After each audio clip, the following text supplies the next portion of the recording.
जय हिंद दोस्तों। Welcome to my YouTube channel TGA classes. आज के वीडियो में हम लाइब्रेरी साइंस के यूनिट 1 में हम लगभग आपको 370 क्वेश्चन बता चुके हैं, जिसमें आपको 7 वीडियो प्रोवाइड किए हुए थे और सभी वीडियो में जो है आपको 50 प्लस क्वेश्चन हम बताए हुए थे। यदि आप वो नहीं देखे हैं तो डिस्क्रिप्शन में प्लेलिस्ट का लिंक दिया हुआ है, वहाँ से देख के अपना तैयारी कर सकते हैं।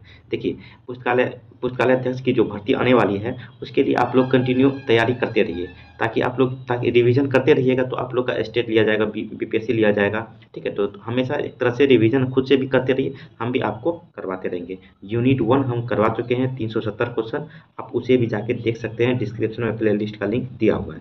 ये यूनिट 2 देखेंगे। यूनिट 2 में भी हम जो पढ़ते हैं पुस्तकालय एवं सूचना केंद्र प्रबंधन, इंग्लिश में बोले तो management of library and information centres के बारे में पढ़ते हैं।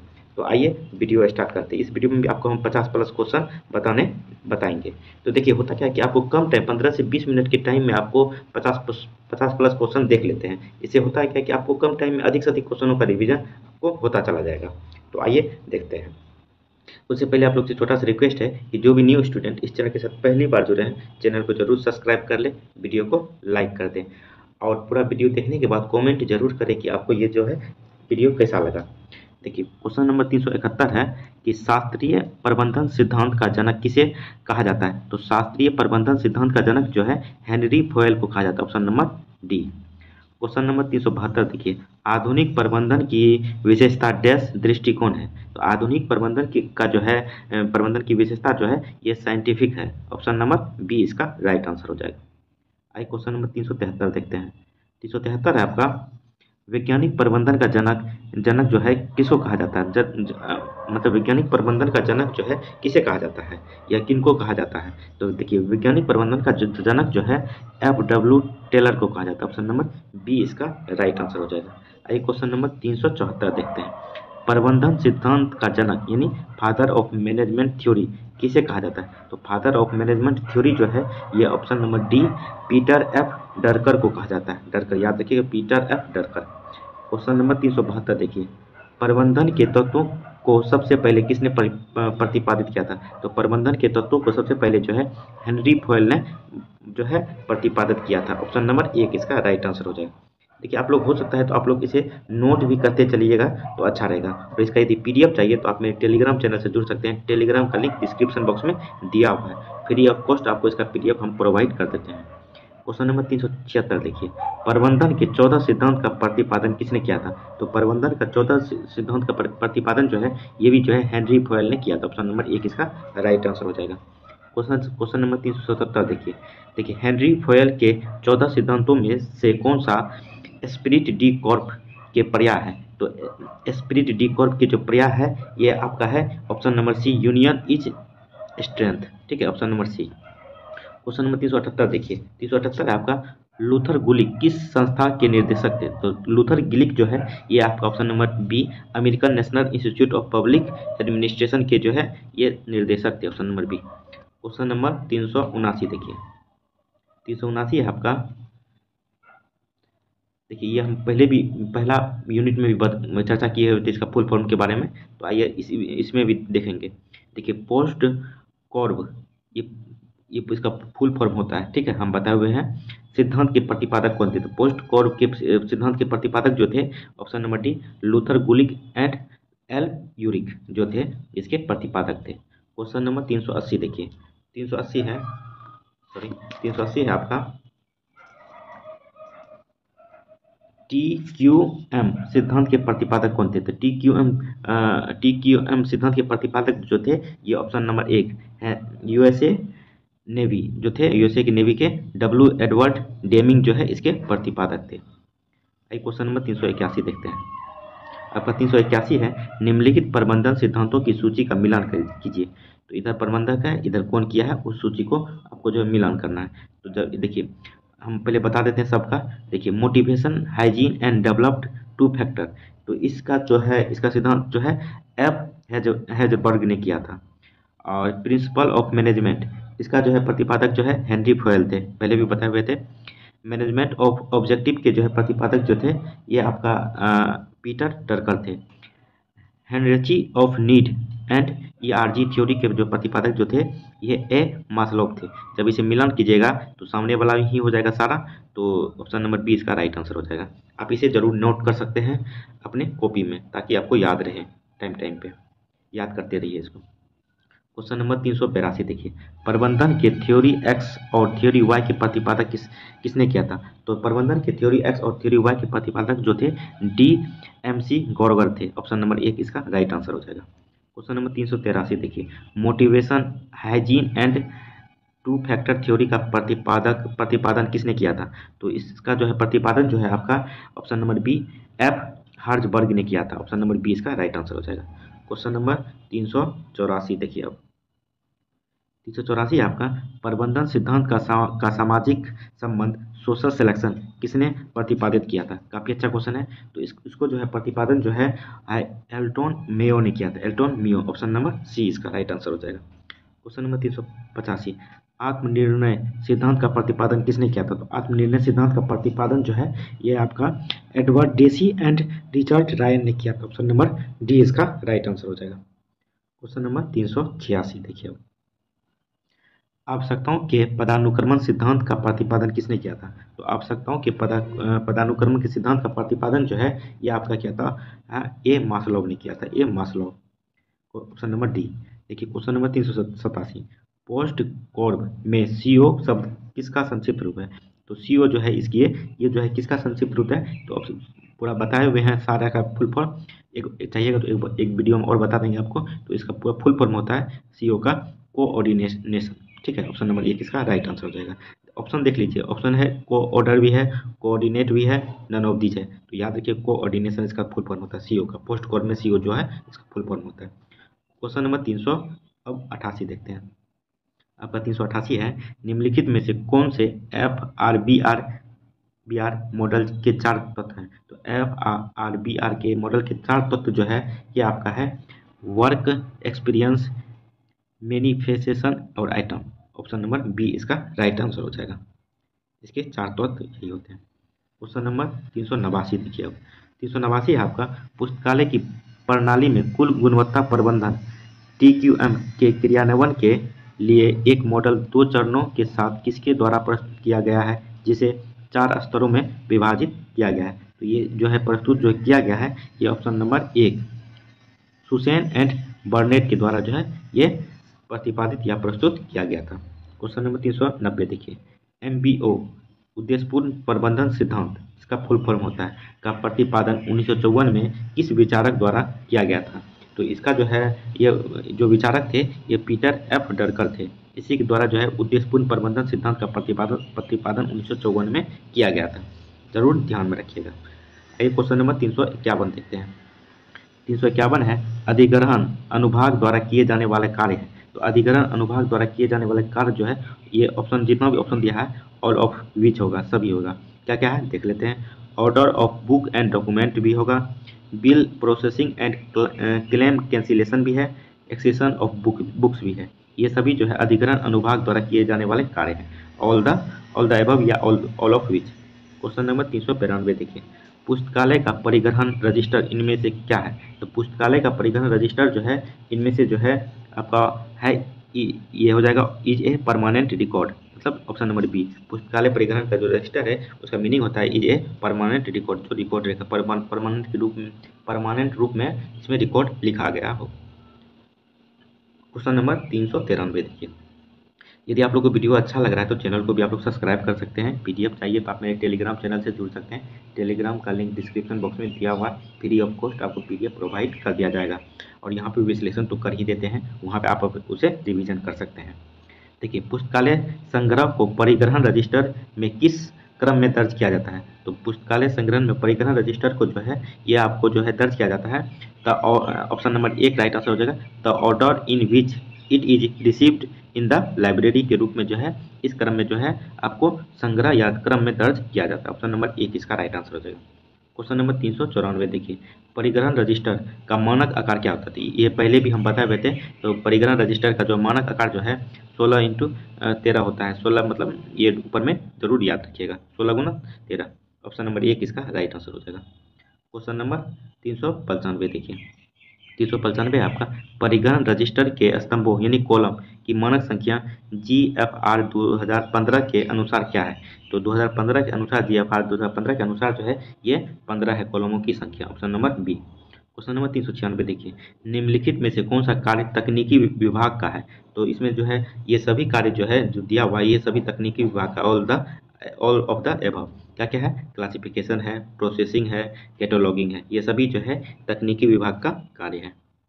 क्वेश्चन नंबर 397 देखिए, 397 आपका कि निम्नलिखित में से कौन सा कार्य सर्कुलेशन सेक्शन द्वारा किया जाता है। तो सर्कुलेशन सेक्शन के द्वारा जो कार्य किया जाता है ये सभी जो है ऑल द एबव कार्य किया जाता है। क्या क्या है, राइट आंसर हो जाएगा option number D.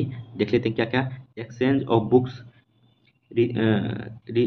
Reservation of books, penalty of late fee collection, ये सभी जो है सर्कुलेशन सेक्शन द्वारा कार्य किया जाता है। ऑप्शन नंबर डी इसका राइट आंसर हो जाएगा।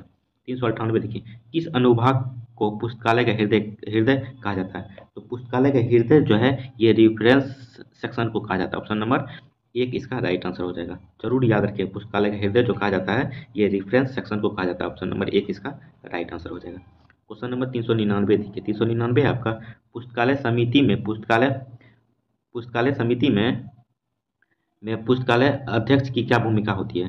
पुस्तकालय समिति में पुस्तकालय अध्यक्ष की जो भूमिका होती है ये आपका ऑप्शन नंबर एक सर्कुलेशन की होती है, सर्कुलेशन की। क्वेश्चन नंबर 400 देखते हैं, 399 देख ली, 400 देखते हैं। 400 है आपका पुस्तकालय से पुस्तकालय उधार लेने और लौटाने की संपूर्ण प्रक्रिया को कहा जाता है। तो पुस्तकालय से पुस्तक उधार लेने और लौटाने की संपूर्ण प्रक्रिया को जो है ये आपका सर्कुलेशन कहा जाता है। ठीक है, और सॉरी 399 का जो है 399 का आपका आंसर हो जाएगा कन्वर्टर। ठीक है, कन्वर्टर। ठीक है, पुस्तकालय समिति में पुस्तकालय अध्यक्ष की जो भूमिका होती है वह कन्वेनर की होती है, कन्वेनर की होती है। ठीक है, ऑप्शन नंबर एक। क्वेश्चन नंबर 401 देखते हैं। 401 है आपका नवार्क चार्जिंग सिस्टम 1900 में न्यू जर्सी राज्य में किस पुस्तकालय में विकसित किया गया था। तो नवार्क चार्जिंग सिस्टम 1900 में जो है न्यू जर्सी राज्य में जो है ये आपको विकसित किया था नेवार्क पब्लिक लाइब्रेरी में जो है ये विकसित किया गया था। ऑप्शन नंबर एक इसका राइट आंसर हो जाएगा। क्वेश्चन नंबर 402 देखिए, नेवार्क परिसंचरण विधि कितने मात्रक या कार्ड विधि होते हैं। तो नेवार्क परिसंचरण विधि जो है ये आपका जो होता है ये 2 कार्ड सिस्टम होता है। ऑप्शन नंबर बी इसका राइट आंसर हो जाएगा। क्वेश्चन नंबर 403 देखिए, 403 है आपका नेवार्क चार्जिंग सिस्टम में बुक पॉकेट का आकार क्या है। तो नेवार्क चार्जिंग सिस्टम में बुक पॉकेट का आकार जो है ये 5x3 होता है। ऑप्शन नंबर एक इसका राइट आंसर हो जाएगा। ये ऊपर में जो दिया हुआ है वो आपको मीटर में जो है ये दर्शाता है। ठीक है, क्वेश्चन नंबर 404 देखिए, नवार्क चार्जिंग सिस्टम में डेट स्लिप का आकार क्या होता है। नवार्क चार्जिंग सिस्टम में डेट स्लिप का आकार जो है ये भी 5x3 के रूप में होता है। ऑप्शन नंबर एक। क्वेश्चन नंबर 405 देखिए, 405 है नवार्क चार्जिंग सिस्टम में बुक कार्ड का आकार क्या होता है। तो नवार्क चार्जिंग सिस्टम में बुक आकार का जो है कार्ड का आकार जो होता है ये 4x2 होता है। Option number B. Question number 406 देखिए, निम्नलिखित में से कौन न्यूयॉर्क चार्जिंग सिस्टम के तत्व में शामिल नहीं है। तो ये option number D class index card जो है ये शामिल नहीं है। Option number D. बाकी जो है book card, browser cards, date slip ये तीनों जो है न्यूयॉर्क चार्जिंग सिस्टम के तत्व में शामिल नहीं है। ऑप्शन नंबर डी जो है ये नहीं है क्लास इंडेक्स कार्ड। आइए क्वेश्चन नंबर 407 देखते हैं। 407 है आपका ब्राउन चार्जिंग सिस्टम 1895 में ब्रोस्टेन लाइब्रेरी के लाइब्रेरियन डेस्क द्वारा विकसित किया गया था। तो ये जो है विकसित किया गया था नैना ब्राउन के द्वारा, नैना ब्राउन। क्वेश्चन नंबर 408 देखिए, ब्राउन चार्जिंग सिस्टम में बुक पॉकेट का आकार क्या होता है। तो ब्राउन चार्जिंग सिस्टम में बुक पॉकेट का प्रकार जो है ये 5x3 होता है। 5 मीटर और 3 मीटर का जो है ये आपका डायमेंशन के रूप में होता है। और सेंटीमीटर में देखिएगा तो 12.7 इंटू 7.6 सेंटीमीटर। ठीक है, तो आप दोनों में से कोई भी एक याद रख सकते हैं। आइए क्वेश्चन नंबर 409 देखते हैं। 409 है आपका ब्राउन चार्जिंग सिस्टम में डेट स्लिप का आकार क्या होता है। तो ब्राउन चार्जिंग सिस्टम में डेट स्लिप का आकार जो है ये होता है 5x3 मतलब 5 metre into 3 metre. Question number 410 देखिए, ब्राउन चार्जिंग सिस्टम में बुक कार्ड का आकार क्या होता है। ब्राउन चार्जिंग सिस्टम में बुक कार्ड का आकार जो है ये आपका होता है 4 × 2 मतलब 4 मीटर और 2 मीटर का डायमेंशन होता है। यदि सेंटीमीटर में याद रखिएगा तो 10.2 × 5 सेंटीमीटर। क्वेश्चन नंबर 411 देखते हैं। 411 आपका निम्नलिखित में से कौन सा ब्राउन चार्जिंग सिस्टम तत्वों में शामिल नहीं है। तो ब्राउन चार्जिंग सिस्टम में कौन सा तत्व जो है शामिल नहीं है। तो ऑप्शन नंबर डी कार्डेक्स जो है ये शामिल नहीं है। बाकी book card, date slip, browsers cards ये सभी जो है ये ब्राउन चार्जिंग सिस्टम में शामिल नहीं है, शामिल है। और शामिल जो नहीं है ये कार्डेक्स शामिल नहीं है। Option number D. Question number 412 देखिए। RFID शब्द का पूरा अर्थ क्या है, यानी फुल फॉर्म क्या होता है। RFID का फुल फॉर्म होता है option number 1 radio frequency identification. Option number 1 radio frequency identification. Question number 413 देखते हैं। 413 है आपका RFID का उपयोग लाइब्रेरी के किस कार्य विभाग में किया जाता है। तो RFID का उपयोग जो है लाइब्रेरी के सर्कुलेशन विभाग के रूप के लिए किया जाता है। क्वेश्चन नंबर 414 देखिए। पत्रिकाओं के प्रबंधन के लिए 3 पत्रक प्रणाली यानी 3 कार्ड सिस्टम का विकास किसके द्वारा किया गया था। तो ये आपका किया गया था SR रंगनाथन के द्वारा। क्वेश्चन नंबर 415 देखिए। 3 कार्ड सिस्टम के लिए 3 कार्ड सिस्टम की तरह 3 कार्ड क्या क्या है। तो पहला कार्ड जो है रजिस्टर्ड कार्ड है, दूसरा कार्ड जो है चेक कार्ड है और तीसरा कार्ड जो है फिल इन द ब्लैंक है। तो ऑप्शन देख लेते हैं क्या क्या दिया हुआ है ऑप्शन में। सॉरी, ऑप्शन में आपका देख लेते हैं। ऑप्शन में दिया हुआ है, देखिए पहला है कार्डेक्स, ठीक है, पहला है कार्डेक्स, दूसरा है इंडेक्स, तीसरा है पीरियोडिकल इंडेक्स और चौथा है क्लासिफाइड इंडेक्स कार्ड। तो इसका जो है तीसरा जो कार्ड है पहला कार्ड जो आपका हो गया रजिस्टर्ड कार्ड, दूसरा चेक कार्ड और तीसरा जो है क्लासिफाइड इंडेक्स कार्ड हो जाएगा। Option number D. 3 card system में तीनों कार्ड के बारे में बताएं। क्वेश्चन नंबर 416 देखिए। 416 आपका निम्नलिखित में से कौन RFID प्रणाली के तत्व है। तो RFID की प्रणाली के तत्व जो है ये आपका ऑल द एबव है। Option number D. तो क्या क्या है, FID टैग है, स्मार्ट गेट है, हैंडल रीडर है, ठीक है, ये तीनों जो है RFID प्रणाली के तत्व हैं। क्वेश्चन नंबर 417 पुस्तकालय संग्रह सत्यापन के लिए उपयोग की जाने वाली विधियां क्या है। तो पुस्तकालय संग्रह सत्यापन के लिए उपयोग की जाने वाली विधियां जो है ये ऑल द एबव है। तो क्या क्या है, तो इसमें है पहला है by association register, by numerical containing stock verification, by self list, by panel list. ये सभी जो है पुस्तकालय संग्रह सत्यापन में उपयोग की जाने वाली विधियां हैं। क्वेश्चन नंबर 418 देखिए। 418 है आपका निम्नलिखित में से कौन सा स्टॉक वेरिफिकेशन यानी संग्रह सत्यापन का सबसे सटीक और वास्तविक तरीका माना जाता है। तो सबसे सटीक और वास्तविक तरीका जो है ये आपको जो है माना जाता है by self list. Option number C इसका राइट आंसर हो जाएगा, by self list. Question number 419 देखिए। 419 है आपका पुस्तकालय सामग्री और पुस्तकें जो उपयोग योग्य नहीं है उन्हें संग्रह से हटा दिया जाता है। तो इस प्रक्रिया को डैश कहा जाता है। तो इस प्रक्रिया को जो है वीडिंग आउट कहा जाता है। ऑप्शन नंबर बी इसका right answer, weeding out. Question number 420 देखिए। वह अभिलेख या रिकॉर्ड जो पुस्तकालय की शेल्फ पर रखी पुस्तकों की स्थिति दर्शाता है कहलाता है। तो ये जो है आपको कहलाता है self list. Option number 1 right answer हो जाएगा। क्वेश्चन नंबर 421 देखिए। 421 है आपका पुस्तक बाइंडिंग की प्रक्रिया 2 भागों में विभक्त होती है, एक फॉरवर्डिंग और दूसरा क्या होता है, दूसरा आपका होता है फिनिशिंग। एक फॉरवर्डिंग होता है, दूसरा फिनिशिंग होता है। ऑप्शन नंबर 1 इसका राइट आंसर हो जाएगा। क्वेश्चन नंबर 422 देखिए। 422 है पुस्तक बाइंडिंग के प्रकार है। तो पुस्तक बाइंडिंग के प्रकार जो है ये आपका हो जाएगा, पुस्तक बाइंडिंग के प्रकार जो है ये सभी है ऑल द एबव। कौन कौन सा है, लेदर बाइंडिंग है, टेक्सटाइल बुक बेडिंग है और हार्ड कवर है। ये सभी जो है पुस्तक बाइंडिंग के प्रकार हैं। मतलब पुस्तकालय के ऊपर जो कवर को लगाया जाता है वही बाइंडिंग होता है, ठीक। क्वेश्चन नंबर 423 देखिए। मोरक्को बाइंडिंग में किसका उपयोग किया जाता है। तो मोरक्को बाइंडिंग में जो है ये आपका लेदर का उपयोग किया जाता है और सबसे अच्छा लेदर ही होता है। क्वेश्चन नंबर 422 देखिए। 422 422 है आपका, 422 देख लिए, 423 भी देख लिए और 424 देखते हैं। मोरक्को बाइंडिंग में किस चमड़े का प्रयोग किया जाता है। तो मोरक्को बाइंडिंग में जो है ये आपका गोट का मतलब बकरी के चमड़े का उपयोग किया जाता है। क्वेश्चन नंबर 425 देखिए। 425 है आपका बाइंडिंग के लिए सबसे उपयुक्त चमड़ा कौन सा माना जाता है। तो बाइंडिंग के लिए सबसे उपयुक्त चमड़ा जो है सीप स्किन का माना जाता है। 426 देखिए। बाइंडिंग के लिए सबसे मजबूत चमड़ा कौन सा माना जाता है। तो बाइंडिंग के लिए सबसे मजबूत चमड़ा जो है ये पिग लेदर का बना रहता है। बाइंडिंग आप समझ ही रहे होंगे कि ये जो पुराना पुराना किताब को सुरक्षित रखा जाता है तो ऊपर में एक मोटा सा कवर लगाया जाता है। ठीक है, तो पिग का चमड़ा सबसे जो है मजबूत माना जाता है और सबसे उपयुक्त जो है शिप का चेहरा, शिप का स्किन जो है सबसे मजबूत माना जाता है। सॉरी सॉरी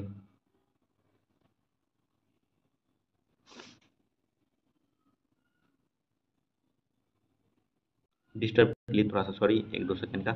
देखिए, 426 तक देख लिए, आइए 427 देखते हैं। 427 आपका सार्वजनिक पुस्तकालयों के प्रमुख वित्तीय स्रोत क्या है? तो मतलब पब्लिक लाइब्रेरी के जो है वित्तीय स्रोत जो है क्या है?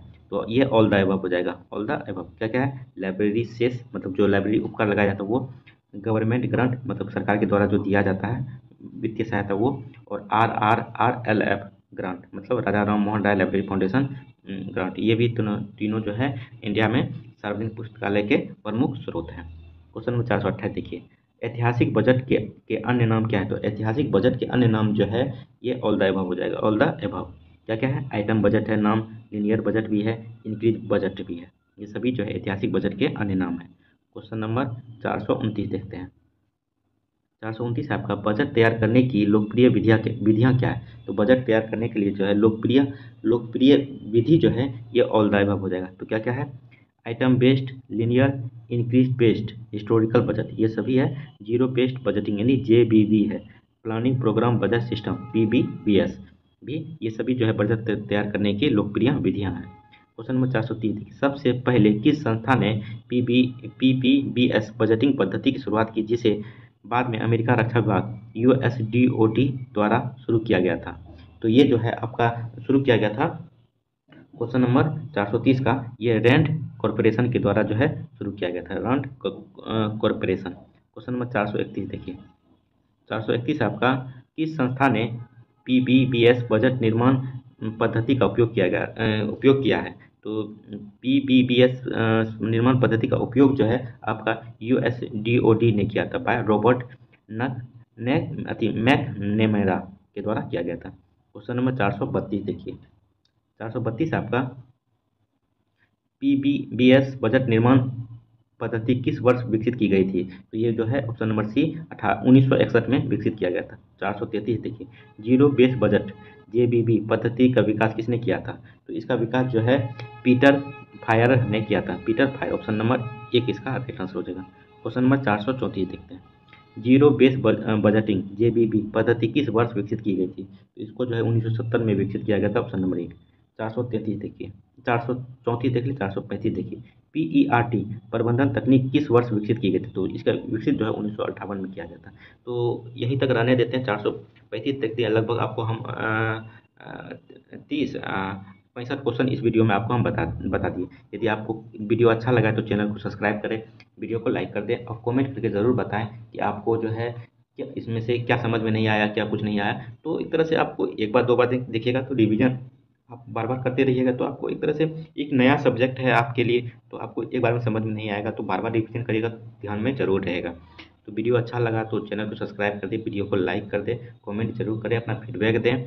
इसका PDF चाहिए तो टेलीग्राम का लिंक डिस्क्रिप्शन बॉक्स में दिया है, वहाँ से जुड़ के अपना PDF free of cost PDF ले सकते हैं। आपको यहाँ तो विश्लेषण कर ही देते हैं, वहाँ जाके अपना रिवीजन कर सकते हैं। चलिए, थैंक यू, जय हिंद।